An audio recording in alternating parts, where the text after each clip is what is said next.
vendredi, au-delà de la revue, les textes, les contextes et les prétextes pour ensemble informer et faire comprendre l'information.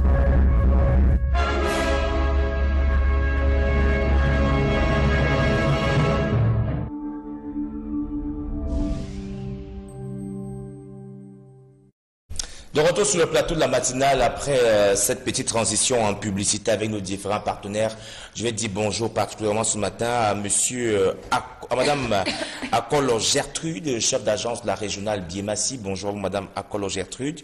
Bonjour également à Monsieur Mangele Nestor qui est un fidèle de ce rendez-vous matinal. On va souhaiter un bonjour à tous les Henri, puisqu'ils sont à l'honneur ce jour. Déjà, côté caractère, on dira que les Henri sont des êtres qui communiquent leur bonne humeur et leur joie de vivre à leur entourage. Ils aiment vivre entourés d'amis. Ils sont insouciants, parfois un peu trop, car ils ne réfléchissent pas toujours aux conséquences de leurs actes. Ce sont de perpétuels amoureux. Alors, on va souhaiter bonne fête à Monsieur Henri Eyebe Aïssi, qui est le ministre de l'Agriculture. On pense également à Henri Dikongue, artiste. On n'oublie pas le grand frère, le patriarche, Henri Ndio, également artiste.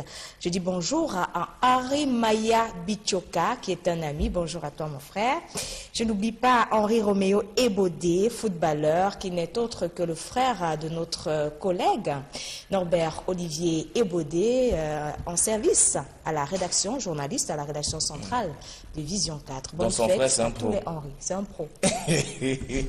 Monsieur Zé, bonjour et bienvenue pour la revue de presse de ce jeudi matin. Bonjour Pi Byron, bonjour Sidoine Moncam, Bonjour à Jean-Jacques. tous les auditeurs des radios qui nous accompagnent, bonjour à tous les téléspectateurs, bonjour à tous les Henri. Vous allez bien? Je crois que ça J'aime va. bien vous poser cette Je crois question que le ça va. matin. Je vois que ça va. Ça va. Ça va. Très C'est la bien. question que son épouse a posée à la maison. Hein, que chérie, tu vas bien ce matin, tu es prêt pour la Ça revue? va. Elle vous a posé cette question ce matin? Sauf qu'entre la maison et maintenant, il y a beaucoup de choses qui Qui sont peuvent se passées. passer aussi. On a parcouru une vingtaine de titres de journaux en Oui. une quinzaine de minutes, ça fait que tout peut changer. Ouais. Alors, quelle est la première question qu'elle vous pose le matin au réveil, Jean-Jacques? Ben, elle me réveille. Elle vous- D'abord ça. Elle fait comme ça. réveille. Elle te secoue un peu. Elle vous réveille D'abord ça. comment, Jean-Jacques? Peut-être pas toujours par des questions, mais elle te réveille. Elle te réveille. Comment? Avec les astuces qui lui sont propres. Un bisou? Et qui sont propres Ce sont des secrets. à ce qui se passe là-bas. Commençons par mutation ce matin, monsieur. On va y revenir, hein, ce qui se passe là-bas. On commence d'abord par la revue. Mutation nous propose quoi? Mutation nous propose la situation actuelle du côté de la compagnie aérienne nationale du Cameroun, Camerco. D'ailleurs, vous verrez également avec le messager ce matin qu'on parle de la tension sociale suffisamment tendue de ce côté-là. La grande une de mutation nous parle justement de ces dégraissages qui sont annoncés avec la direction générale qui annonce la baisse des salaires et la suppression des avantages de 215 employés. On parle également du nombre de directions de l'entreprise, ce nombre qui va passer de 11 à 6 parmi les mesures qui sont prises. Justement, vous verrez la grande une de mutation à partir d'ici, justement, qui parle de la situation de la compagnie aérienne nationale du Cameroun et s'affiche une sorte d'impératif dans les colonnes du journal ce matin. Il faut reformer ou alors fermer tout simplement la compagnie aérienne nationale du Cameroun qui n'a pas connu beaucoup de bonheur depuis sa mise en œuvre et sa mise en service au Cameroun. Une opération annoncée par Ernest Dicou, le directeur général, et qui vise à diminuer la masse salariale de l'entreprise, rencontre cependant une vive opposition de la part du syndicat du personnel qui semble ne pas accepter justement ces réformes qui vont être dures à avaler du côté de la compagnie aérienne nationale du Cameroun. Mutation, on parle également, vous le verrez, presque tous les titres ont la même démarche ce matin. Un grand sujet, mais également une évocation de la situation autour du décès de Monseigneur Bala. Pour Mutation, ce matin, c'est un reportage réalisé du côté d'Onvin, le village natal de l'évêque décédé de Bafia. C'est comment son village natal vit la controverse. De ce côté-là, il y a un calme apparent, une tranquillité apparente. On attend l'inhumation et on souhaite qu'il soit inhumé dans la dignité et au plus vite, nous précise justement Mutation, de retour du village natal de Monseigneur Bala. L'essentiel du Cameroun parle cette fois-ci d'économie après avoir fait un crochet dans la situation justement liée à ce décès qui reste encore à polémique de Monseigneur Bala. l'ombre de Monseigneur Bala plane sur les travaux de Yaoundé. L'association de ces conférences épiscopales nationales d'Afrique centrale qui tient une assemblée plénière depuis le début de la semaine ici à Yaoundé, avec cette ombre de Monseigneur Bala qui plane sur les travaux. Mais la grande une parle de la dévaluation du franc CFA et les positions qui sont de plus en plus claires, notamment après la sortie du gouverneur de la Banque des États de l'Afrique centrale, la BEAC. Pas de dévaluation en vue, a-t-il affirmé lors du comité monétaire qui vient de se tenir à Yaoundé, le siège justement de la BEAC, la Banque des États de l'Afrique centrale, et le titre l'essentiel du Cameroun justement est sec là-dessus. Pas de dévaluation en vue du franc CFA. Comment l'Afrique centrale a réussi à éviter la dévaluation du franc CFA? C'est Baromètre communautaire qui nous donne quelques éléments.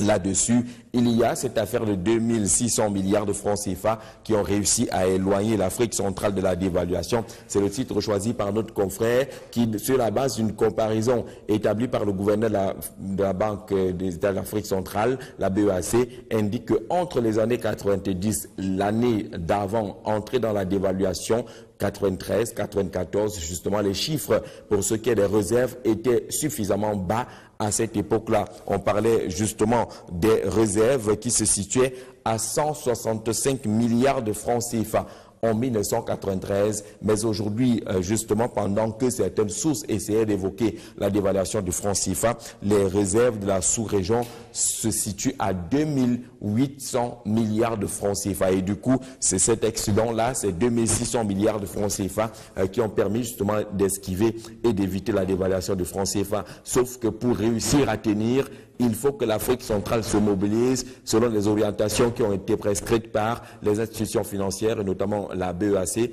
il s'agit, par exemple, pour Mahamat Toli, d'insister sur l'urgence de mettre en œuvre des réformes structurelles efficaces afin d'éloigner définitivement le spectre de la crise qui plane encore sur les pays de la sous-région CEMAC. Le journal parle également, on l'a dit, de Monseigneur Bala ce matin, avec les évêques qui commencent le déballage, les récentes sorties des évêques sont commentés par notre confrère ce matin, qui nous propose également un magnifique dossier sur les 53 personnalités dans les griffes de la justice internationale, les 53 personnalités se recrutant dans les pays de la sous-région Afrique centrale, mais qui subissent également les assauts et les attaques de la justice internationale. Quelles sont ces différentes personnalités? Le journal parle de justice internationale, heures et malheurs des États de l'Afrique centrale. C'est un dossier pratiquement de 4 pages que propose notre confrère ce matin sur ces heures et ces malheurs des ressortissants de l'Afrique centrale face à la justice internationale pour des faits et d'autres qui sont d'ailleurs bien listés par notre confrère ce matin. Parlant toujours économie, ces défis actuels qui reproposent les propos justement du gouverneur de la Banque des États de l'Afrique centrale, d'évaluation. Le gouverneur de la BEAC parle enfin et il a dit ce qui est désormais retenu par l'opinion internationale. Défis actuels parle également du défi du numérique avec le retour du ministre de l'économie, de la planification et l'aménagement du territoire, Léopold Motazé, qui vient de séjourner à Kribi pour l'inauguration d'un véritable technopôle numérique de ce côté-là. TIC, le numérique justement à Technopole, dont la cité balnéaire, la session d'inauguration étant présidée par l'homme qui s'affiche également à la grande une des défis actuels ce matin, le ministre de l'économie, Léopold Motazé. La grande une parle cependant de l'exécution du budget d'investissement public, le BIP, au travers des réformes qui ont été mises en place. L'amélioration s'affiche nette. On devrait aller au-delà des 91% de l'année dernière pour l'exécution du budget d'investissement public. Le résultat des réformes qui ont été arrêtées en guise d'innovation pour l'année 2017, lesquelles réformes pour les principales proposées par notre confrère également ce matin. La mise à disposition du journal des projets avant le 1er janvier, c'était fait. Le démarrage effectif de l'exécution du BIP dès le 1er janvier. La mise en place dès le début de l'exercice dans les 10 régions d'un dispositif d'accompagnement de l'exécution des projets qui rencontrent des problèmes de maturité. Ces réformes-là sont également listées par défis actuels pour comprendre les performances qui sont aujourd'hui saluées au niveau des pouvoirs publics, parlant justement des réformes et de ses orientations des pouvoirs publics, l'économie numérique, ce technopôle qui vient d'être inauguré à Kribi, basé justement dans la cité balnéaire, le nouveau technopôle baptisé Ocean Innovation Center, porté par Jacques Bonjao, a été lancé. C'était par le ministre de l'économie, de la planification et de l'aménagement du territoire, avec pour ambition d'accompagner les jeunes dans le développement des start-up et les start-upers qui peuvent déjà se réjouir de cette initiative qui s'adosse justement sur la politique nouvelle du président Paul Biya, celle de développer l'économie numérique. La mobilisation sur 2 pages racontée par le quotidien Capitaux Public Cameroun Tribune ce matin, qui parle également des performances du Cameroun, de retour d'une mission au Maroc. L'équipe gouvernementale a été présentée le trophée remporté par notre pays, notamment l'approche genre saluée par la communauté internationale. Le trophée a été présenté au Premier ministre et chef du gouvernement en présence de ses membres du gouvernement qui reviennent justement du Maroc. La délégation là-bas a été conduite par le ministre de la fonction publique et de la réforme administrative, Michel Ange Anguine, pour saluer justement la promotion du genre telle que menée par les départements ministériels compétents dans notre pays. Autre sujet d'actualité développé par la presse ce matin, on parle par exemple de l'extrémisme religieux. C'est le détective, le journal de Patrick Chua, qui est dans les kiosques ce matin, qui parle de l'Église catholique qui réagit face à l'extrémisme religieux. L'Église catholique dit tout simplement non. C'est la grande une choisie par détective qui est dans les kiosques ce matin. On parle également de l'Église catholique avec le Messager. Pédophilie, mort en série, l'Église catholique dans la tourmente. Titre le journal de Feu Pius Diawé, cette tourmente-là qui se manifeste par la crise de la foi qui est déjà visible et perceptible, mais également plusieurs scandales dans lesquels baigne désormais l'Église catholique qui, selon notre confrère, est naturellement dans la tourmente.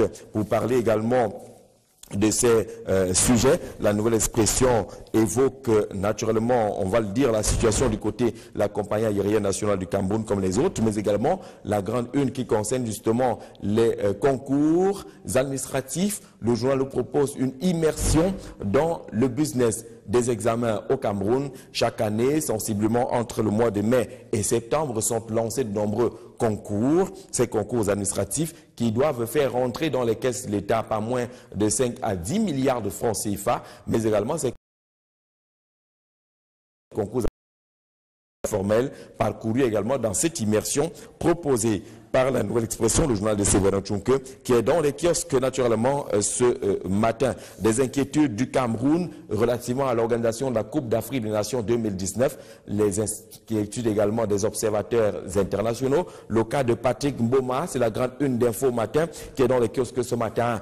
Cannes 2019, les inquiétudes de Patrick Mboma, le Cameroun sera-t-il prêt? Pourra-t-il garder l'organisation de cette Coupe d'Afrique des Nations de football? L'ancien international camerounais marque ses inquiétudes dans les colonnes d'Info Matin ce matin. Le journal nous parle également de ces récompenses au profit du Cameroun, mais également le retour de Issa Thiro Mabakari, le ministre de la Communication, présenté comme gravement malade il y a de cela 48 heures, mais qui est revenu au Cameroun hier pour, comme dit le journal, faire taire la rumeur. C'est Info Matin qui utilise ces expressions ce matin. D'autres sujets, notamment ces manœuvres de déstabilisation de l'État du Cameroun, ces réseaux qui veulent saboter le travail de quelques membres du gouvernement. Le cas par exemple du ministre de l'enseignement secondaire qui a souffert ces derniers temps justement des informations qui relèvent de l'intox, notamment au sujet de la prise en charge des correcteurs dans les différents examens. Un communiqué a été rendu public par Jean-Ernest Massénangale Bibé pour rassurer les uns les autres les dispositions qui ont été prises afin de satisfaire toutes les personnalités engagées ou tous les personnels engagés dans cette opération, même si le communiqué connaîtra quelques retards qui ont été observés, mais ce sont des réseaux de sabotage pour déstabiliser le Minisec. C'est la petite une choisie par le quotidien L'Épervier qui est dans les kiosques ce matin, qui nous rappelle justement cette actualité qui suscitait quand même de sérieuses interrogations. Le journal parle également de l'endettement du Cameroun. À qui la faute finalement? Comment sortir de l'engrenage de la dette publique dans notre pays? La réflexion proposée par notre confrère pointe un doigt accusateur sur les plus riches.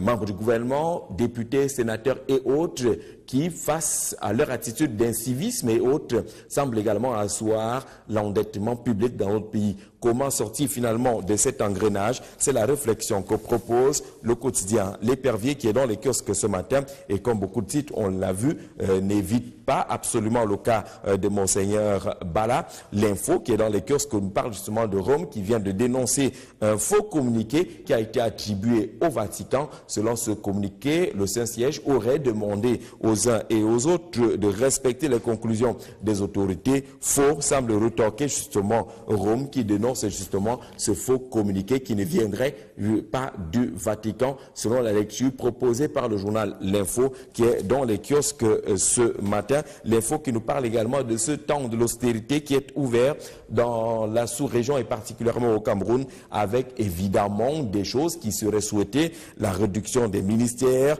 la disparition des institutions de prestige, les commissions, les comités ou autres qui sont totalement budgétivores mais dont la réduction ou l'annulation pourrait permettre aux pays africains, particulièrement au Cameroun, de survivre en temps d'austérité, semble indiquer le journal L'Info dans les kiosques ce matin. Affaire Monseigneur Bala avec la grande une de l'orphelin, comment la conférence épiscopale s'embrouille et embrouille finalement l'opinion, indique l'orphelin. Les évêques croient beaucoup aux réseaux sociaux pour avoir contesté le rapport du procureur général. C'est le corps qui a été changé lors de la deuxième autopsie. Apprend-on pourquoi Monseigneur Cléda attendait l'arrivée des évêques d'Afrique centrale pour produire le rapport? Des questions qui sont soulevées par le journal L'Orphelin qui est dans les kiosques ce matin et qui décrypte à sa manière l'attitude des évêques dans cette affaire. Le jalon pour sa part parle également de mort de Monseigneur Bala. Vérité, mensonge, effrayeur autour de la tache de sang.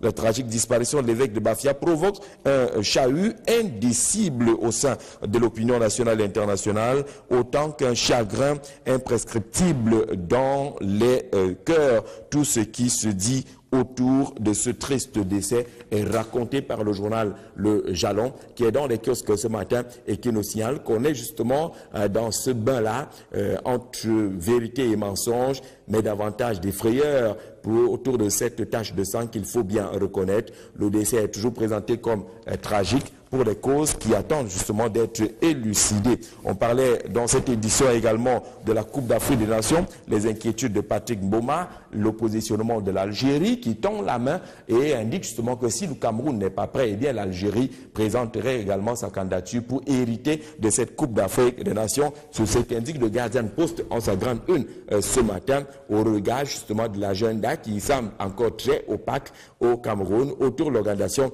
de cette grande compétition.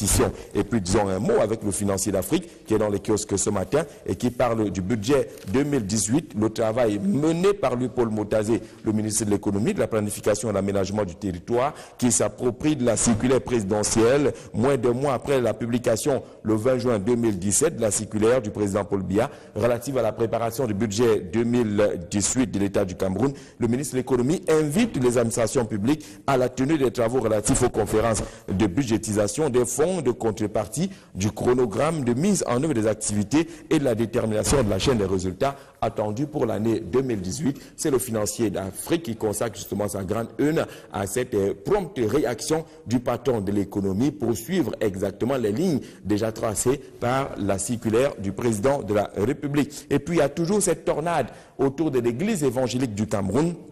L'église évangélique du Cameroun, avec la crise qui est connue depuis quelques semaines maintenant, la paroisse de Siméon semble se démarquer selon le journal qui porte justement le nom de la tornade. La déclaration des fidèles de la paroisse de Siméon, un lieu mythique de l'ère culturelle Bamoun, dans la mesure où c'est dans cette localité, quartier Yaoundé, où vécu et mourut justement le roi Njoya, ainsi de suite. Le journal nous indique que ce lieu d'adoration, dont la pose de la première pierre avait vu la présence effective du sultan Ibrahim Mbombo Njoya, qui avait promis revenir inaugurer et baptiser cet espace, voit ces chrétiens adopter une position d'observateur volontariste et actif jusqu'à la proclamation du verdict du procès en instance. Et du coup, c'est cette bonne attitude qui fait la grande une journal Tornade ce matin, on le sait, la tornade parle de ce vent mauvais qui souffle au sein de l'église évangélique du Cameroun depuis l'Assemblée générale élective du côté de Ngaoundéré.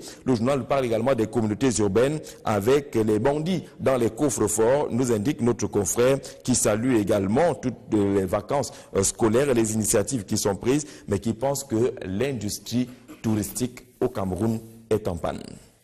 Merci Jean-Jacques Zé pour cette brillante lecture des unes. Et puisque vous parlez d'industrie au Cameroun qui est en panne, on va parler justement des institutions, des retards observés, n'est-ce pas, par les responsables dans certaines institutions à Yaoundé. C'est vrai que les journaux n'en ont pas fait allusion ce matin. Il y a plusieurs personnes qui ont envoyé des messages hier, certains m'ont rencontré. Ils me faisaient comprendre qu'au niveau de la sous-préfecture Yaoundé 3e, moi je suis passé par là jusqu'à 10 h, pas l'arrivée du sous-préfet. Des jeunes qui doivent faire signer des documents attendent, d'autres sont assis même au niveau des escaliers. Au niveau du service du gouverneur également, du centre, c'est le même problème. Donc, et c'est pas seulement que dans ces institutions, un peu partout, les responsables doivent arriver au bureau à quelle heure?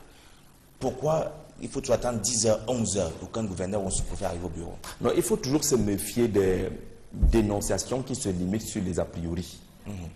Avant de dénoncer un sous-préfet qui arrive à 9 h ou à 10 h, il faut interroger son agenda de la journée. Le travail du sous-préfet est complexe. Il se passe au bureau, il se passe également sur le terrain. Vous savez que les sous-préfets, je parle à côté de quelqu'un qui connaît bien les activités des sous-préfets, qui vont toucher du doigt des conflits, des litiges qui sont nombreux dans les arrondissements. Pendant que vous cherchez par exemple le sous-préfet dans son bureau, il est en train de régler un litige qui aurait pu être incendiaire pour la circonscription. Donc avant de dire que ce monsieur est arrivé à 9 h, 10 h, il faut interroger ce qu'il faisait. Quel était son programme de travail de cette journée? Parce que ce sont des hommes qui sont d'abord des hommes de terrain. C'est pour cela qu'on les appelle les chefs de terre. Et les circonscriptions administratives, parfois certaines vont au-delà du cadre urbain et touchent également, j'allais dire, des communautés villageoises, touchent également la périphérie des grandes villes, et le sous-préfet doit pouvoir répondre aux appels des populations partout, que ce soit au bureau ou sur le terrain, et idéalement sur le terrain. Il faut maintenant interroger l'organisation du travail qui est mise en place pour pallier les absences, entre guillemets, du sous-préfet lorsqu'il s'intéresse à d'autres activités, lorsqu'il n'est pas en train d'accueillir le préfet, par exemple, qui arrive dans sa circonscription, lorsqu'il n'est pas en train d'accueillir le ministre qui arrive dans sa circonscription. Vous voyez justement que le sous-préfet, c'est un homme qui doit se déployer absolument. Si on annonce que le préfet vient dans son territoire de compétence, il doit aller l'accueillir, il doit encadrer tout cela. Si on annonce qu'une haute autorité arrive, il doit s'occuper de l'encadrement en même temps qu'il doit répondre des besoins à la fois des administrations, mais également des populations. Ça fait justement que si on ne se méfie pas, si on ne cherche pas à comprendre justement l'agenda du chef de terre, on peut arriver justement aux accusations. Certains se plaignent que chaque fois c'est la même chose. Oui, parfois les gens qui se plaignent que chaque fois c'est la même chose, c'est parce que chaque fois ils font la même faute. C'est-à-dire qu'ils viennent sans chercher à comprendre ce qui est affiché même au mur, qui annonce que le sous-préfet reçoit de telle heure à telle heure, tel jour à tel jour. C'est important qu'on puisse au moins avoir la bonne information avant justement de commencer à dénoncer, prendre la voix des médias. Parce qu'il faut le dire. Quand il n'y a pas cette alternative, les activités-là, un responsable peut arriver au bureau à quelle heure? Il n'y a pas que peut arriver à quelle heure. L'État prévoit que les services publics s'ouvrent à 7h30. C'est ce que les lois disent dans notre pays. À 7h30, les personnels, les agents publics doivent être à leur poste. Ils doivent repartir à 15h30 parce que nous sommes dans un système de journée continue. Voilà ce qui est établi par la loi. Mais nous disons qu'il y a les textes de loi, mais il y a les agendas de tous ces gens. Ne pas être au bureau ne signifie pas absence. Peut-être parce qu'on est appelé à faire des choses ailleurs. Mais il faut dire que cela ne dédouane pas certains qui ne sont ni au bureau ni ailleurs, là où on les attend justement. Cela ne dédouane pas ceux qui n'ont pas une organisation fonctionnelle utile qui prennent tout sur eux et qui ne font finalement rien. Il faut que les institutions mettent en place des plans de travail qui permettent justement que lorsque le sous-préfet est empêché, l'adjoint d'arrondissement puisse répondre, ainsi de suite, tant que l'organisation n'est pas clairement établie, et bien on va avoir des blocages. Comme on le voit dans certains ministères, parce que vous voyez des incongruités dans certains ministères qui ont les secrétaires d'État ou les ministres délégués. Quand le ministre se déplace, le ministre délégué est avec lui. Quand le ministre se déplace, le secrétaire d'État est avec lui. À la limite, il est ridicule parce qu'il est toujours placé lorsqu'on fait l'interview au ministre. La tête qui est en train de guetter la caméra derrière, c'est le secrétaire d'État ou le ministre délégué. On se demande pourquoi les deux personnalités sont obligées de voyager ensemble en prenant les frais de mission qui sont quand même assez importants. D'ailleurs, parfois, c'est la grosse bataille des frais de mission. D'organiser le travail et de permettre quand même que lorsque le patron n'est pas là, que le ministre délégué assure la continuité du service. Mais les deux embarquent dans l'avion, l'un est devant, l'autre est derrière. Celui qui est suivi ne dit jamais rien. À la limite, il dort ou bien il bouge un peu la tête pour dire qu'il est quand même d'accord, même sans le penser, avec le ministre qui est là. Je pense que ce sont des encombrements qui tuent le service public dans notre pays. Tout est dans l'organisation, tout est dans l'harmonisation, tout est dans l'entente, pas les batailles des frais de mission qui alimentent justement ce que nous voyons aujourd'hui. Mais le service commence à 7h30. Et lorsque le service commence à 7h30, il faut que l'État se donne les moyens pour permettre au service d'être effectif à 7h30. C'est 8h ou 7h30? 7h30. 7h30. Monsieur le préfet, les sous-préfets, les maires, 7h30. Doivent commencer les activités dans les services publics dans notre pays. 7h30. 8h, c'est les anciennes heures. On a commencé, on veut toujours harmoniser tout cela, mais c'est 7h30, on doit être à nos postes de travail. Maintenant, les fonctionnaires ont des raisons. Vous dites qu'on a déposé l'enfant à l'école, mais déposer l'enfant à 5h30, ou alors aller recruter votre cousin pour qu'il s'occupe du dépôt de l'enfant. Le service public n'attend pas que vous vous occupez de vos particularités. Non, c'est à vous d'organiser votre fonctionnement familial, mais d'attendre, d'accueillir les personnels à temps. Maintenant, vous arrivez même à 7h30, les grilles sont fermées. Le bon boss arrive à son heure et quand il arrive à son heure, il ouvre un ou deux dossiers, il commence à recevoir des amis qui viennent pour des causeries et vous voyez comment des piles de dossiers s'amoncellent devant les bureaux de ces différents responsables qui vous accueillent quand ils veulent à la fonction de votre tête ou ainsi de suite. Il y a beaucoup de choses justement, il faut que le service soit diligent. Oui. Un bon fonctionnaire ne doit pas se retrouver avec des piles de dossiers sur sa table. Ça, ce n'est pas possible. Ils ont pourtant des exemples, quand on les cite ici, les gens pensent qu'on fait de la talakou, mais nous avons vu des membres du gouvernement qui sont, comme on dit, illiquides, qui sont expéditifs dans le traitement des dossiers. C'est important d'avoir les membres du gouvernement de cette nature-là, d'avoir les chefs de service de cette nature. Sinon, les problèmes que nous connaissons aujourd'hui, on se retrouve avec des goulots d'étranglement, on se retrouve avec des cul-de-sac, on ne peut pas s'en sortir. C'est parce que les gens ne prennent pas leur travail au sérieux, ils ne prennent pas leur travail à temps tel que c'est prévu par la réglementation. Et naturellement, lorsque les gens se comportent comme ça, c'est qu'ils veulent créer des blocages, et les blocages sont débloqués par la corruption et autres. Vous voyez comment on est bien malin lorsque ça se passe de cette façon. On va dire bonjour nos amis du côté de Marois, parce qu'il y en a qui nous ont un Bita qui nous envoie un message qui dit que là-bas c'est grave, il n'y a même pas d'agenda et le problème est vraiment réel également du côté de Marois. On croit que le message est passé à monsieur Bita. Alors, Sylvain Monkam a une question pour vous avant de revenir, n'est-ce pas, sur la seconde que j'allais vous poser. On prend d'abord Sylvain. Alors, ce matin, Jean-Jacques, nous parlions du phénomène de la dépigmentation de plus en plus visible dans notre société. Et selon les experts, le Cameroun est cité parmi les pays les plus attirés par ce phénomène. Qu'est-ce qui peut expliquer cela et comment mettre fin réellement à ce genre de pratique? Vous savez, par le passé, lorsque le sous-préfet venait dans votre village, tout le monde faisait la propriété. On disait que Ntangana Yinging, donc que le blanc veut ce qui brille. Quand ça brille là, c'est bon. Et ces habitudes-là sont restées et commencent à attaquer même l'être humain. Qui vous dit que ce qui passe sur le marché, c'est ce qui brille au comptoir. On parle de comptoir, on parle de marché. Vous voyez justement que les affaires comme la dépigmentation sont liées à un comptoir, à un marché, c'est-à-dire à une demande, à une offre. On est dans les activités purement commerciales. Ce n'est pas forcément pour le bien-être qu'on s'engage à vous avez appelé ça dépigmenter, maquiller, délaver, ainsi de suite. Coca. Voilà, tout cela, est-ce que c'est pour son bien-être personnel ou c'est pour plaire aux acheteurs parce qu'on est dans le cadre d'un marché? à ceux qui apprécient le bling-bling, qui ne cherchent pas le contenu et qui se disent que tant que la forme peut paraître bien, même le fond peut être bien également. Ce qui est totalement faux. Je pense que les sensibilisations l'ont suffisamment démontré. La dépigmentation est un problème de santé. Plus vous le faites, plus vous êtes exposé à des attaques de bactéries de toutes sortes. Vous avez déjà vu une femme suffisamment dépigmentée, même à 50 mètres, vous lisez la circulation de sang dans ses veines.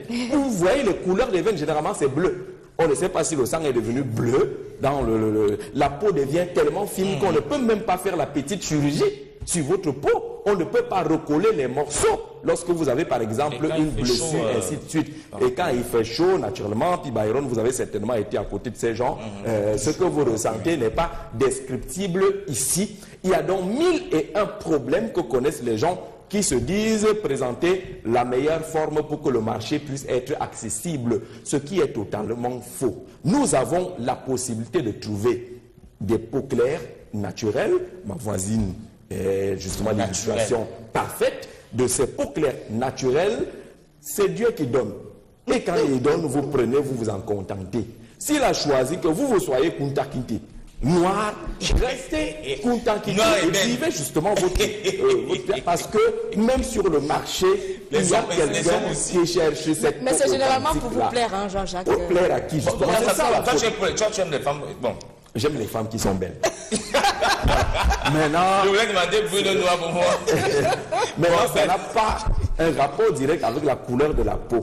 Ok. Voilà. Si vous êtes belle dans votre peau, naturellement, formée comme une guitare, formée comme vous êtes formée, si c'est cette forme qui me plaît, elle me plaira. Maintenant, si vous avez commencé à prendre la peinture pour frotter sur vous, et qu'à un moment donné, cette peinture-là s'échappe, ou alors cette peinture commence à montrer ses mauvais côtés, c'est-à-dire que Fanta, Coca, zèbre et ainsi de suite, vous avez les doigts comme le plantain qu'on frit au bord de la route là, avec un côté noir, l'autre un peu plus blanc, ainsi de suite, ainsi de suite. Ça devient un problème. Vous voyez les filles qui marchent régulièrement avec les mains dans les sacs à main, avec quand vous causez avec elle, elle fait toujours semblant de fouiller le téléphone. Elle ne fouille pas. C'est pour cacher justement ces doigts zébrés qui ne sont pas du tout agréables à voir. Vous avez tous les gens qui vous parlent dans cette posture. Vous êtes là, mais regarde de ce côté, parce qu'on sait qu'ici c'est jaune, là-bas c'est noir, ainsi de suite. On veut masquer tout cela, mais lorsque vous êtes en fin de carrière, parce que regardez le plus dramatique, lorsque les décapés sont en train de prendre de l'âge, ça devient catastrophique. C'est-à-dire que la retraite est redoutée. À l'âge de la retraite, vous êtes justement repoussé par la société. D'ailleurs, vous-même vous mettez en quarantaine. Vous avez de la peine à sortir. Lorsque les rides sont déjà là, vous imaginez un peu une peau ridée, décapée, ça donne une image qu'on ne peut pas vous décrire. Donc forcément, les pratiques comme celle-là finissent par vous rattraper. Ceux qui font croire justement qu'on aime le bling-bling, le bling-bling fabriqué, c'est le bling-bling d'occasion. Elle dit que je prends, je laisse. C'est comme on dit au quartier, un bussort. Je prends là, je laisse. Et généralement, on est dessus quand on a pris, on a laissé. Vous voyez que quelqu'un commence à changer d'attitude. Voilà, on vous envoie directement à la casse. À la casse, vous n'avez plus de place. Et vos temps, vous gérez toujours, vous êtes temporaire. Les bling-blingés là sont toujours temporaires. Il n'y a personne qui fonctionne entre guillemets pendant longtemps avec une bling-blingée fabriquée. C'est toujours pour une occasion et généralement la nuit, parce que tous les chats sont gris à l'heure là et on ne réussit pas à déterminer. Et on a dans les snaps où les ampoules sont jaunes, bleues. Dieu soit loué. Les ampoules, les jeux de lumière nous embrouillent tous. Maintenant, lorsque vous avez la lumière naturelle, allez aux toilettes à l'heure là. Alors que si vous avez vu une bling-blingée qui fait son show, à l'heure d'aller au couloir des toilettes, là où il y a la lumière naturelle, ton ampoule économique là, là où on retrouve ça. C'est l'ampoule économique, c'est le laser. Quand tu sors maintenant. Et si j'avais commencé à jouer à l'intérieur, quand tu vois. Tu changes d'avis. Monsieur vous disait, oh là là, je dois, vous voyez comment les choses changent. Mais nous disons que sérieusement, il y a un problème. Surtout en ces temps précis où on vend toutes sortes de produits cosmétiques. Vous allez à Ndokoti, on vend les produits cosmétiques dans la brouette. Par tas. On affiche 700 francs pour un ensemble de tubes. Vous ne savez pas d'où viennent ces tubes-là. Il y en a qui pensent. L'association de produits chimiques. Oui, c'est qui les contrôle? Qui connaît la provenance de ces produits? Quelle garantie a-t-on? Vous avez vu les brûlés? Parce qu'il y en a un maintenant, la peau s'en va. lorsque vous avez utilisé un produit que vous ne maîtrisez même pas du tout. La femme, elle est belle avec sa peau naturelle. Il y a des produits cosmétiques qui s'adaptent à toutes sortes de peaux. Vous pouvez être totalement noir et vous avez des laits éclaircissants sans vous transformer et qui vous donnent un certain éclat. Tout cela appelle à ce qu'on consulte souvent des spécialistes qui savent exactement quel genre de lait correspond à votre peau. Parce qu'il y a des décapés accidentels. Alors que vous êtes seulement parti acheter le lait que la voisine utilise. Vous venez l'utiliser. Vous êtes également parti voir la voisine qui vous dit qu'elle est spécialiste de la composition. De lait. Il y a maintenant ça. Vous voyez ce qu'il y a à l'image de la Jean-Jacques. Voilà. La plupart du temps, on veut rattraper des erreurs, des parties qui sont restées noires. Et c'est encore notre épisode. C'est quand vous vendez des produits qui ne vous rendent pas totalement clairs. Maintenant, c'est comme ceux qui fabriquent des antivirus. On fabrique des machines. On prévoit les virus et les antivirus pour se faire encore plus d'argent. Là, c'est des produits qui sont utilisés. Elles sont toujours conservées des cotons. Elle n'est pas qu'astiquée, mais ça ne change jamais. Donc, il y a les spécialistes de la composition du lait qui prennent le lait A, mélangent avec le lait B, mettent de l'huile de palme, mettent n'importe quoi là-dedans. Et on vous donne ça. Et ça coûte essentiellement cher. Ça s'appelle la claire. Voilà, ça coûte essentiellement cher, ces compositions-là, que la spécialiste, qui n'a été dans aucune école, elle a appris à malaxer le moine Mayanga et les autres, pour donner ce que ça finit par donner. Et naturellement, le lendemain, ouais, comment quelqu'un est en train de changer du jour au lendemain. Ça dit que si vous avez filmé cette personne aujourd'hui, 24 heures plus tard, ce n'est plus la même personne, 48 heures plus loin, c'est devenu un blanc. Bon, je dis blanc par abus de langage, parce que c'est des gens qui sont non alignés. Ils sont des non alignés. Ils sont ni blancs, ni noirs, ni métis, ni jaunes. Et ils ont créé leur nouvelle race, et qui malheureusement a une durée de vie très limité, parce qu'après, à l'heure de la retraite, tout s'affaisse et le retour vous donne justement ces multiples couleurs. Vous devenez vous seul les États-Unis. Merci Jean-Jacques. On n'a rien contre, hein. C'est juste pour dire que c'est mauvais. Les conséquences, quand moi, je ne cache pas que je suis contre, hein, moi, j'aime les femmes noires. Voilà. J'aime les brunes, mais mon cœur. On aime les brunes, les verts. Ma fiancée, mon cœur, la tape, c'est noir. Voilà. Jean-Jacques particulièrement adore les brunes. Qu'est-ce que vous en savez? Qu'est-ce que vous en savez? Qu'est-ce que vous en savez? Je dis que si tu es brune, tu es belle dans ta peau, on va t'aimer comme ça. Si tu es noir dans ta peau noire, on va t'aimer comme ça. Et petite brune et élancée. Brune et élancée? C'est ça que vous me conseillez? Non, c'est ce que vous aimez. Vous aurez des procès au sortir. Il est marié, il est que vous aimez comment. Les sérieux procès au sortir de cette émission, Sidoine. Alors, merci monsieur. On va dire bonjour au capitaine de vaisseau, monsieur Bianjagi Ernest, qui nous regarde, monsieur Ngankwe Kameni Calvin également, qui sont des fidèles téléspectateurs. Et puis, je vais penser au nouveau sous-préfet de Fumban, monsieur Kenemo Michael Até, qui était d'abord en service à Yingui et qui maintenant se retrouve à Fumban. Monsieur, à Fumban aussi là-bas, signez aussi très vite, comme vous avez bien travaillé à Yingui.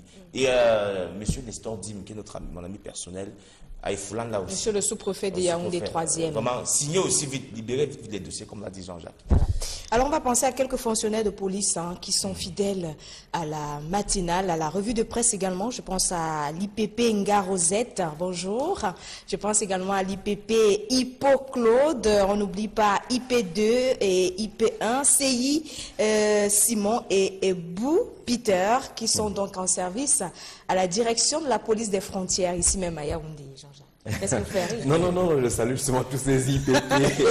Bonjour, Jean-Jacques. Voilà, on salue les IPP, on n'oublie pas le patron de la police des frontières, mais on va saluer quand même tous les membres du comité d'organisation du congrès 2017, du comité de développement de Doumentan, qui vont se rassembler ce soir encore à l'immeuble EDC pour peaufiner les budgets relatifs à ce congrès qui est annoncé et qui aura lieu au village Djende 1. C'est toi le trésorier. Le président du comité d'organisation. Monsieur mais tu es ami avec le trésorier, vous serez très ami. Collaborateur. Okay. On vous appelle président. Monsieur le président. C'est président.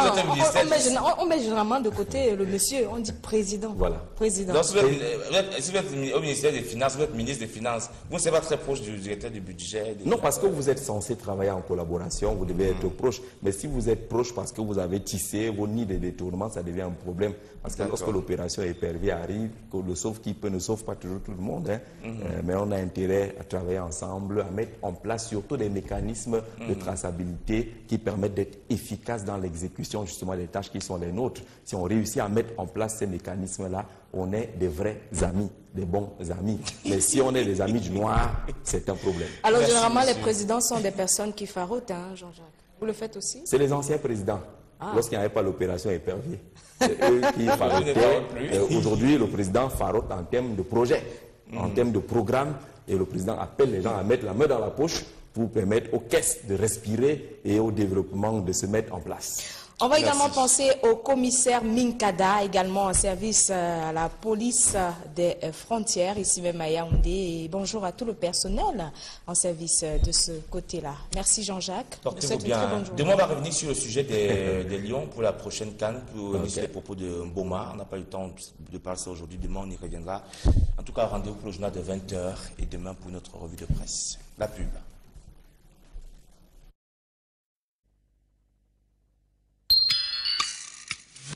Autre sujet d'actualité développé par la presse ce matin, on parle par exemple de l'extrémisme religieux. C'est le détective, le journal de Patrick Chua qui est dans les kiosques ce matin, qui parle de l'Église catholique qui réagit face à l'extrémisme religieux. L'Église catholique dit tout simplement non. C'est la grande une choisie par détective qui est dans les kiosques ce matin. On parle également de l'Église catholique avec le Messager.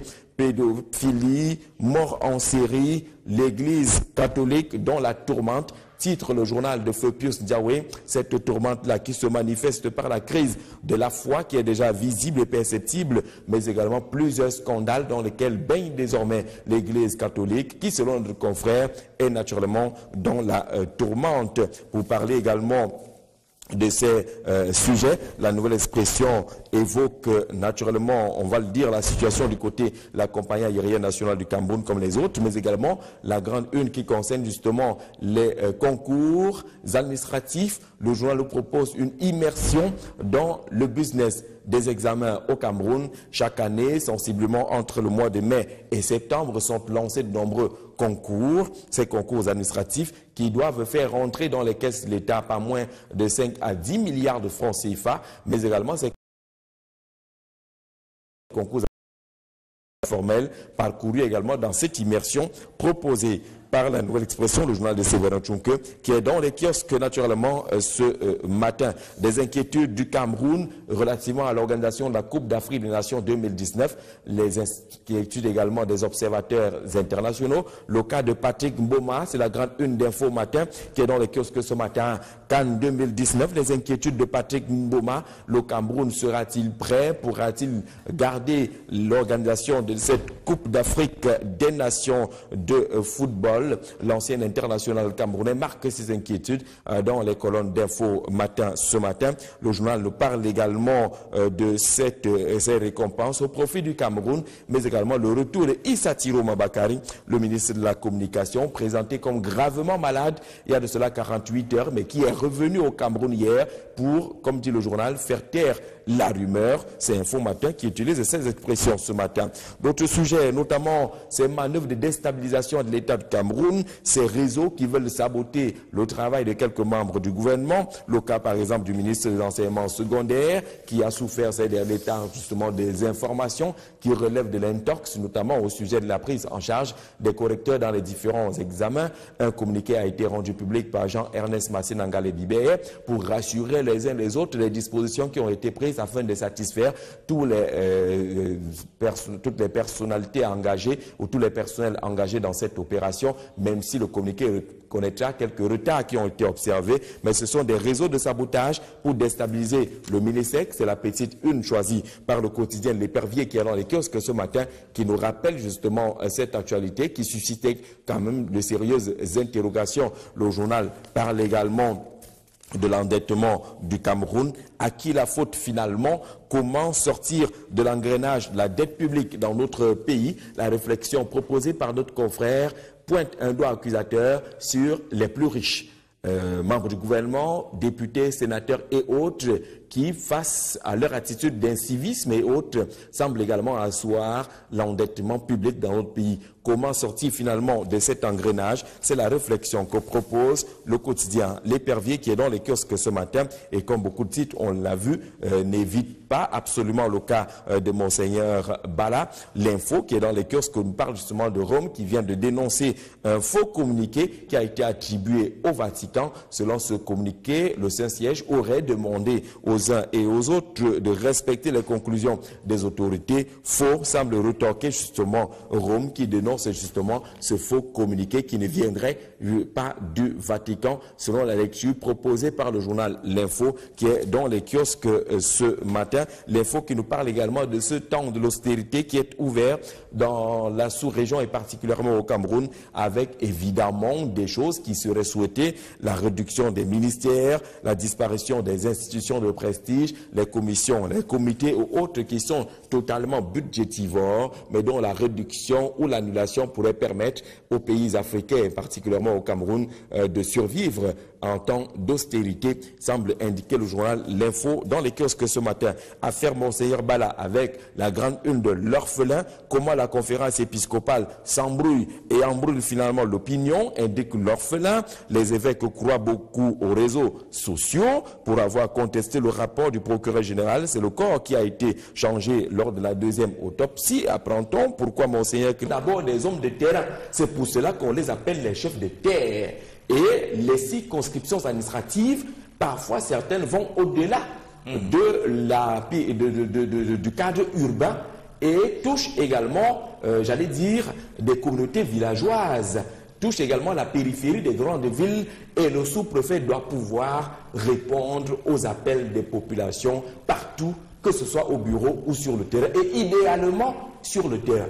Il faut maintenant interroger l'organisation du travail qui est mise en place pour pallier les absences, entre guillemets, du sous-préfet lorsqu'il s'intéresse à d'autres activités, lorsqu'il n'est pas en train d'accueillir le préfet, par exemple, qui arrive dans sa circonscription, lorsqu'il n'est pas en train d'accueillir le ministre qui arrive dans sa circonscription. Vous voyez justement que le sous-préfet, c'est un homme qui doit se déployer absolument. Si on annonce que le préfet vient dans son territoire de compétence, il doit aller l'accueillir, il doit encadrer tout cela. Si on annonce qu'une haute autorité arrive, il doit s'occuper de l'encadrement en même temps qu'il doit répondre des besoins à la fois des administrations mais également des populations. Ça fait justement que si on ne se méfie pas, si on ne cherche pas à comprendre justement l'agenda du chef de terre, on peut arriver justement aux accusations. Certains se plaignent que chaque fois c'est la même chose.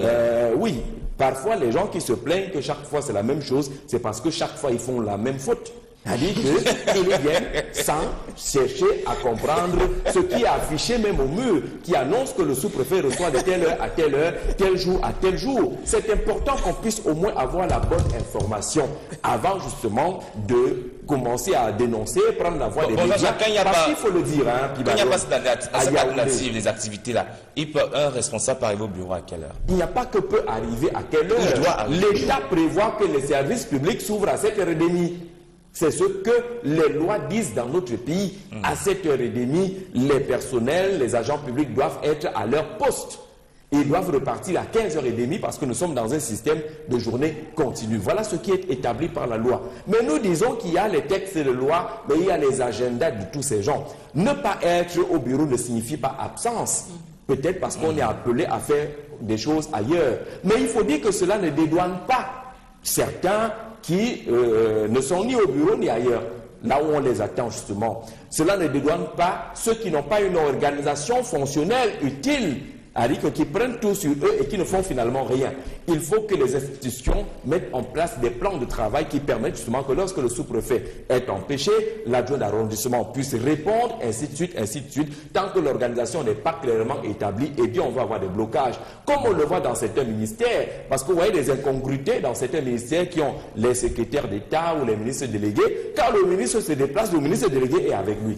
Quand le ministre se déplace, le secrétaire d'État est avec lui. À la limite, il est ridicule parce qu'il est toujours placé lorsqu'on fait l'interview au ministre. La tête qui est en train de guetter la caméra derrière, c'est le secrétaire d'État ou le ministre délégué. On se demande pourquoi les deux personnalités sont obligées de voyager ensemble en prenant les frais de mission qui sont quand même assez importants. D'ailleurs, parfois, c'est la grosse bataille des frais de mission. D'organiser le travail et de permettre quand même que lorsque le patron n'est pas là, que le ministre délégué assure la continuité du service. Mais les deux embarquent dans l'avion, l'un est devant, l'autre est derrière. Celui qui est suivi ne dit jamais rien. À la limite, il dort ou bien il bouge un peu la tête pour dire qu'il est quand même d'accord, même sans le penser, avec le ministre qui est là. Je pense que ce sont des encombrements qui tuent le service public dans notre pays. Tout est dans l'organisation, tout est dans l'harmonisation, tout est dans l'entente, pas les batailles des frais de mission qui alimentent justement ce que nous voyons aujourd'hui. Mais le service commence à 7h30. Et lorsque le service commence à 7h30, il faut que l'État se donne les moyens pour permettre au service d'être effectif à 7h30. C'est 8h ou 7h30? 7h30. 7h30. Monsieur le préfet, les sous-préfets, les maires, 7h30. Doivent commencer les activités dans les services publics dans notre pays. 7h30. 8h, c'est les anciennes heures. On a commencé, on veut toujours harmoniser tout cela, mais c'est 7h30, on doit être à nos postes de travail. Maintenant, les fonctionnaires ont des raisons. Vous dites qu'on a déposé l'enfant à l'école, mais déposer l'enfant à 5h30, ou alors aller recruter votre cousin pour qu'il s'occupe du dépôt de l'enfant. Le service public n'attend pas que vous vous occupez de vos particularités. Non, c'est à vous d'organiser votre fonctionnement familial, mais d'attendre, d'accueillir les personnels à temps. Maintenant, vous arrivez même à 7h30, les grilles sont fermées. Le bon boss arrive à son heure et quand il arrive à son heure, il ouvre un ou deux dossiers, il commence à recevoir des amis qui viennent pour des causeries et vous voyez comment des piles de dossiers s'amoncellent devant les bureaux de ces différents responsables qui vous accueillent quand ils veulent à la fonction de votre tête ou ainsi de suite. Il y a beaucoup de choses justement, il faut que le service soit diligent. Oui. Un bon fonctionnaire ne doit pas se retrouver avec des piles de dossiers sur sa table. Ça, ce n'est pas possible. Lundi à vendredi, au-delà de la revue, les textes, les contextes et les prétextes pour ensemble informer et faire comprendre l'information.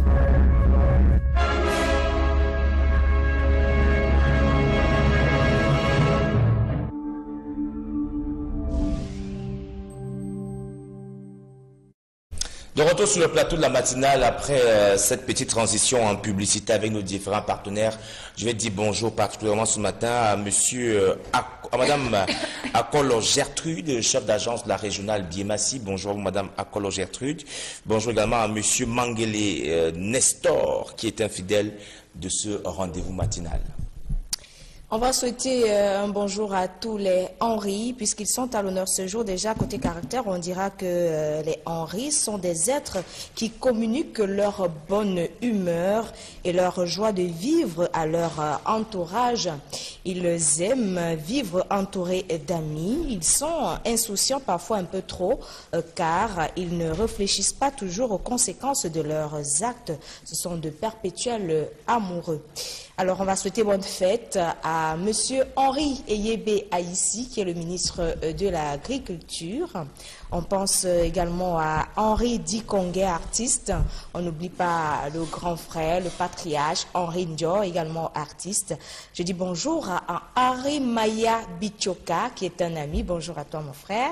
Je n'oublie pas Henri Roméo Ebodé, footballeur, qui n'est autre que le frère de notre collègue Norbert Olivier Ebodé, en service à la rédaction, journaliste à la rédaction centrale de Vision 4. Bonne son fête frère, c'est un à tous pro. les Henri. C'est un pro. Monsieur Zé, bonjour et bienvenue pour la revue de presse de ce jeudi matin. Bonjour Pi Byron, bonjour Sidoine Moncam, Bonjour à Jean-Jacques. tous les auditeurs des radios qui nous accompagnent, bonjour à tous les téléspectateurs, bonjour à tous les Henri. Vous allez bien? Je crois que ça J'aime va. bien vous poser cette Je crois question que le ça va. matin. Je vois que ça va. Ça va. Ça va. Très C'est la bien. question que son épouse a posée à la maison. Que chérie, tu vas bien ce matin? Tu es prêt pour la Ça revue? va. Hein? Elle vous a posé cette question ce matin? Sauf qu'entre la maison et maintenant, il y a beaucoup de choses qui Qui sont peuvent se passées. passer aussi. On a parcouru une vingtaine de titres de journaux en Oui. une quinzaine de minutes. Ça fait que tout peut changer. Ouais. Alors, quelle est la première question qu'elle vous pose le matin au réveil, Jean-Jacques? Ben, elle me réveille. D'abord ça. Elle fait comme ça. Elle te secoue un peu. D'abord ça. Peut-être pas toujours par des questions, mais elle te réveille. Elle te réveille. Avec les astuces qui lui sont propres. Un bisou? Et qui sont propres Ce sont des secrets à ce qui se passe là-bas. Commençons par mutation ce matin, monsieur. On va y revenir, hein, ce qui se passe là-bas. On commence d'abord par la revue. Mutation nous propose quoi? Mutation nous propose la situation actuelle du côté de la compagnie aérienne nationale du Cameroun, Camerco. D'ailleurs, vous verrez également avec le messager ce matin qu'on parle de la tension sociale suffisamment tendue de ce côté-là. La grande une de mutation nous parle justement de ces dégraissages qui sont annoncés avec la direction générale qui annonce la baisse des salaires et la suppression des avantages de 215 employés. On parle également du nombre de directions de l'entreprise, ce nombre qui va passer de 11 à 6 parmi les mesures qui sont prises. Justement, vous verrez la grande une de mutation à partir d'ici, justement, qui parle de la situation de la compagnie aérienne nationale du Cameroun et s'affiche une sorte d'impératif dans les colonnes du journal ce matin. Il faut reformer ou alors fermer tout simplement la compagnie aérienne nationale du Cameroun qui n'a pas connu beaucoup de bonheur depuis sa mise en œuvre et sa mise en service au Cameroun. Une opération annoncée par Ernest Dicou, le directeur général, et qui vise à diminuer la masse salariale de l'entreprise, rencontre cependant une vive opposition de la part du syndicat du personnel qui semble ne pas accepter justement ces réformes qui vont être dures à avaler du côté de la compagnie aérienne nationale du Cameroun. Mutation, on parle également, vous le verrez, presque tous les titres ont la même démarche ce matin. Un grand sujet, mais également une évocation de la situation autour du décès de Monseigneur Bala. Pour Mutation ce matin, c'est un reportage réalisé du côté d'Onvin, le village natal de l'évêque décédé de Bafia. C'est comment son village natal vit la controverse. De ce côté-là, il y a un calme apparent, une tranquillité apparente. On attend l'inhumation et on souhaite qu'il soit inhumé dans la dignité et au plus vite, nous précise justement Mutation, de retour du village natal de Monseigneur Bala. L'essentiel du Cameroun parle cette fois-ci d'économie après avoir fait un crochet dans la situation justement liée à ce décès qui reste encore à polémique de Monseigneur Bala. L'ombre de Monseigneur Bala plane sur les travaux de Yaoundé, l'association de ces conférences épiscopales nationales d'Afrique centrale qui tient une assemblée plénière depuis le début de la semaine ici à Yaoundé avec cette ombre de Monseigneur Bala qui plane sur les travaux. Mais la grande une parle de la dévaluation du franc CFA et les positions qui sont de plus en plus claires, notamment après la sortie du gouverneur de la Banque des États de l'Afrique centrale, la BEAC. Pas de dévaluation en vue, a-t-il affirmé lors du comité monétaire qui vient de se tenir à Yaoundé, le siège justement de la BEAC, la Banque des États de l'Afrique centrale. Et le titre, l'essentiel du Cameroun, justement, est sec. Là-dessus, attendait l'arrivée des évêques d'Afrique centrale pour produire le rapport des questions qui sont soulevées par le journal L'Orphelin qui est dans les kiosques ce matin et qui décrypte à sa manière l'attitude des évêques dans cette affaire. Le Jalon, pour sa part, parle également de mort de Monseigneur Bala. Vérité, mensonge et frayeur autour de la tache de sang. La tragique disparition de l'évêque de Bafia provoque un chahut indicible au sein de l'opinion nationale et internationale, autant qu'un chagrin imprescriptible dans les cœurs. Tout ce qui se dit autour de ce triste décès est raconté par le journal Le Jalon qui est dans les kiosques ce matin et qui nous signale qu'on est justement dans ce bain-là entre vérité et mensonge, mais davantage des frayeurs autour de cette tache de sang qu'il faut bien reconnaître. Le décès est toujours présenté comme tragique pour des causes qui attendent justement d'être élucidées. On parlait dans cette édition également de la Coupe d'Afrique des Nations, les inquiétudes de Patrick Mboma, l'oppositionnement de l'Algérie qui tend la main et indique justement que si le Cameroun n'est pas prêt, eh bien l'Algérie présenterait également sa candidature pour hériter de cette Coupe d'Afrique des Nations. C'est ce qu'indique le Guardian Post en sa grande une ce matin au regard justement de l'agenda qui semble encore très opaque au Cameroun autour de l'organisation de cette grande compétition. Et puis disons un mot avec le financier d'Afrique qui est dans les kiosques ce matin et qui parle du budget 2018, le travail mené par lui Paul Motazé, le ministre de l'économie, de la planification et de l'aménagement du territoire, qui s'approprie de la circulaire présidentielle moins d'un mois après la publication le 20 juin 2017 de la circulaire du président Paul Biya relative à la préparation du budget 2018 de l'État du Cameroun. Le ministre de l'économie invite les administrations publiques à la tenue des travaux relatifs aux conférences de budgétisation des fonds de contrepartie, du chronogramme de mise en œuvre des activités et de la détermination de la chaîne des résultats attendu pour l'année 2018. C'est le financier d'Afrique qui consacre justement sa grande une à cette prompte réaction du patron de l'économie pour suivre exactement les lignes déjà tracées par la circulaire du président de la République. Et puis il y a toujours cette tornade autour de l'église évangélique du Cameroun. L'église évangélique du Cameroun, avec la crise qui est connue depuis quelques semaines maintenant, la paroisse de Siméon semble se démarquer, selon le journal qui porte justement le nom de la tornade. La déclaration des fidèles de la paroisse de Siméon, un lieu mythique de l'ère culturelle Bamoun, dans la mesure où c'est dans cette localité, quartier Yaoundé, où vécu et mourut justement le roi Njoya, ainsi de suite. Le journal nous indique que ce lieu d'adoration, dont la pose de la première pierre avait vu la présence effective du sultan Ibrahim Mbombo Njoya, qui avait promis revenir inaugurer et baptiser cet espace, voit ces chrétiens adopter une position d'observateur volontariste et actif jusqu'à la proclamation du verdict du procès en instance. Et du coup, c'est cette bonne attitude qui fait la grande une du journal Tornade ce matin. On le sait, la tornade parle de ce vent mauvais qui souffle au sein de l'église évangélique du Cameroun depuis l'Assemblée générale élective du côté de Ngaoundéré. Le journal parle également des communautés urbaines avec les bandits dans les coffres-forts, nous indique notre confrère, qui salue également toutes les vacances scolaires et les initiatives qui sont prises, mais qui pense que l'industrie touristique au Cameroun est en panne. Merci Jean-Jacques Zé pour cette brillante lecture des unes. Et puisque vous parlez d'industrie au Cameroun qui est en panne, on va parler justement des institutions, des retards observés, n'est-ce pas, par les responsables dans certaines institutions à Yaoundé. C'est vrai que les journaux n'en ont pas fait allusion ce matin. Il y a plusieurs personnes qui ont envoyé des messages hier, certains m'ont rencontré. Ils me faisaient comprendre qu'au niveau de la sous-préfecture Yaoundé 3e, moi je suis passé par là jusqu'à 10 h, pas l'arrivée du sous-préfet. Les jeunes qui doivent faire signer des documents attendent, d'autres sont assis même au niveau des escaliers. Au niveau du service du gouverneur également, du centre, c'est le même problème. Donc, et c'est pas seulement que dans ces institutions, un peu partout, les responsables doivent arriver au bureau à quelle heure? Pourquoi il faut toujours attendre 10 h, 11 h pour qu'un gouverneur ou un sous-préfet arrive au bureau? Non, il faut toujours se méfier des dénonciations qui se limitent sur les a priori. Avant de dénoncer un sous-préfet qui arrive à 9 h ou à 10 h, il faut interroger son agenda de la journée. Le travail du sous-préfet est complexe. Il se passe au bureau, il se passe également sur le terrain. Vous savez que les sous-préfets, je parle à côté de quelqu'un qui connaît bien les activités des sous-préfets, qui vont toucher du doigt des conflits, des litiges qui sont nombreux dans les arrondissements. Pendant que vous cherchez par exemple le sous-préfet dans son bureau, il est en train de régler un litige qui aurait pu être incendiaire pour la circonscription. Donc avant de dire que ce monsieur est arrivé à 9 h, 10 h, il faut interroger ce qu'il faisait.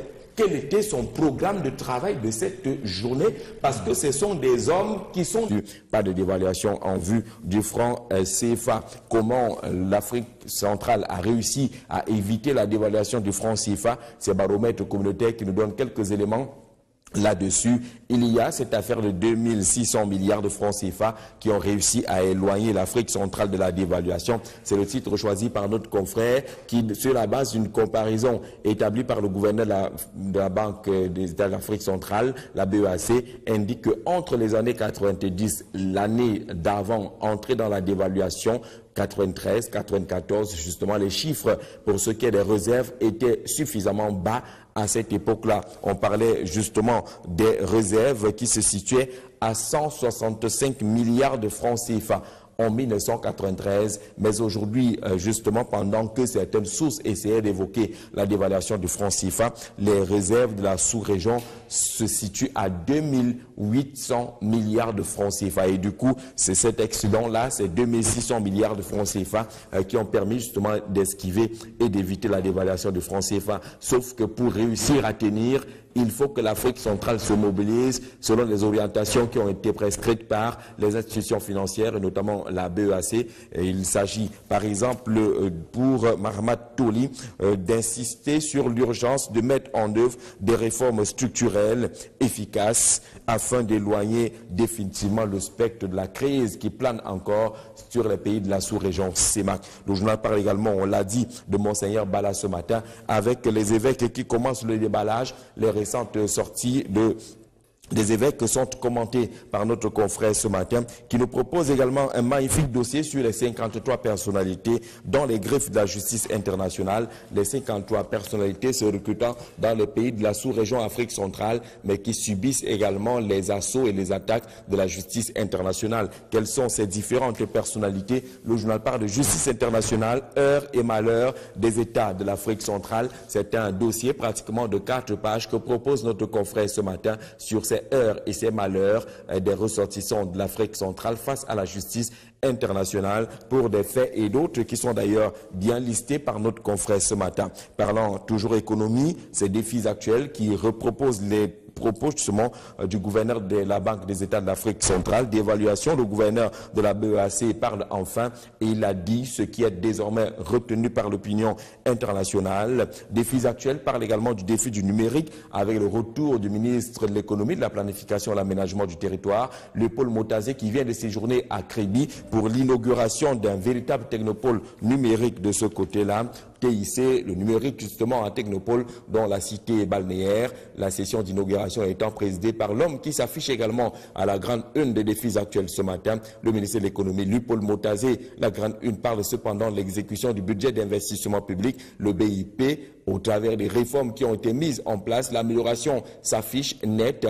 On devrait aller au-delà des 91% de l'année dernière pour l'exécution du budget d'investissement public. Le résultat des réformes qui ont été arrêtées en guise d'innovation pour l'année 2017, lesquelles réformes pour les principales proposées par notre confrère également ce matin. La mise à disposition du journal des projets avant le 1er janvier, c'était fait. Le démarrage effectif de l'exécution du BIP dès le 1er janvier. La mise en place dès le début de l'exercice dans les 10 régions d'un dispositif d'accompagnement de l'exécution des projets qui rencontrent des problèmes de maturité. Ces réformes-là sont également listées par défis actuels pour comprendre les performances qui sont aujourd'hui saluées au niveau des pouvoirs publics, parlant justement des réformes et de ces orientations des pouvoirs publics, l'économie numérique, ce technopôle qui vient d'être inauguré à Kribi, basé justement dans la cité balnéaire, le nouveau technopôle baptisé Ocean Innovation Center, porté par Jacques Bonjao, a été lancé. C'était par le ministre de l'économie, de la planification et de l'aménagement du territoire, avec pour ambition d'accompagner les jeunes dans le développement des start-up et les start-upers qui peuvent déjà se réjouir de cette initiative qui s'adosse justement sur la politique nouvelle du président Paul Biya, celle de développer l'économie numérique. La mobilisation sur 2 pages racontée par le quotidien Capitaux Public Cameroun Tribune ce matin, qui parle également des performances du Cameroun, de retour d'une mission au Maroc.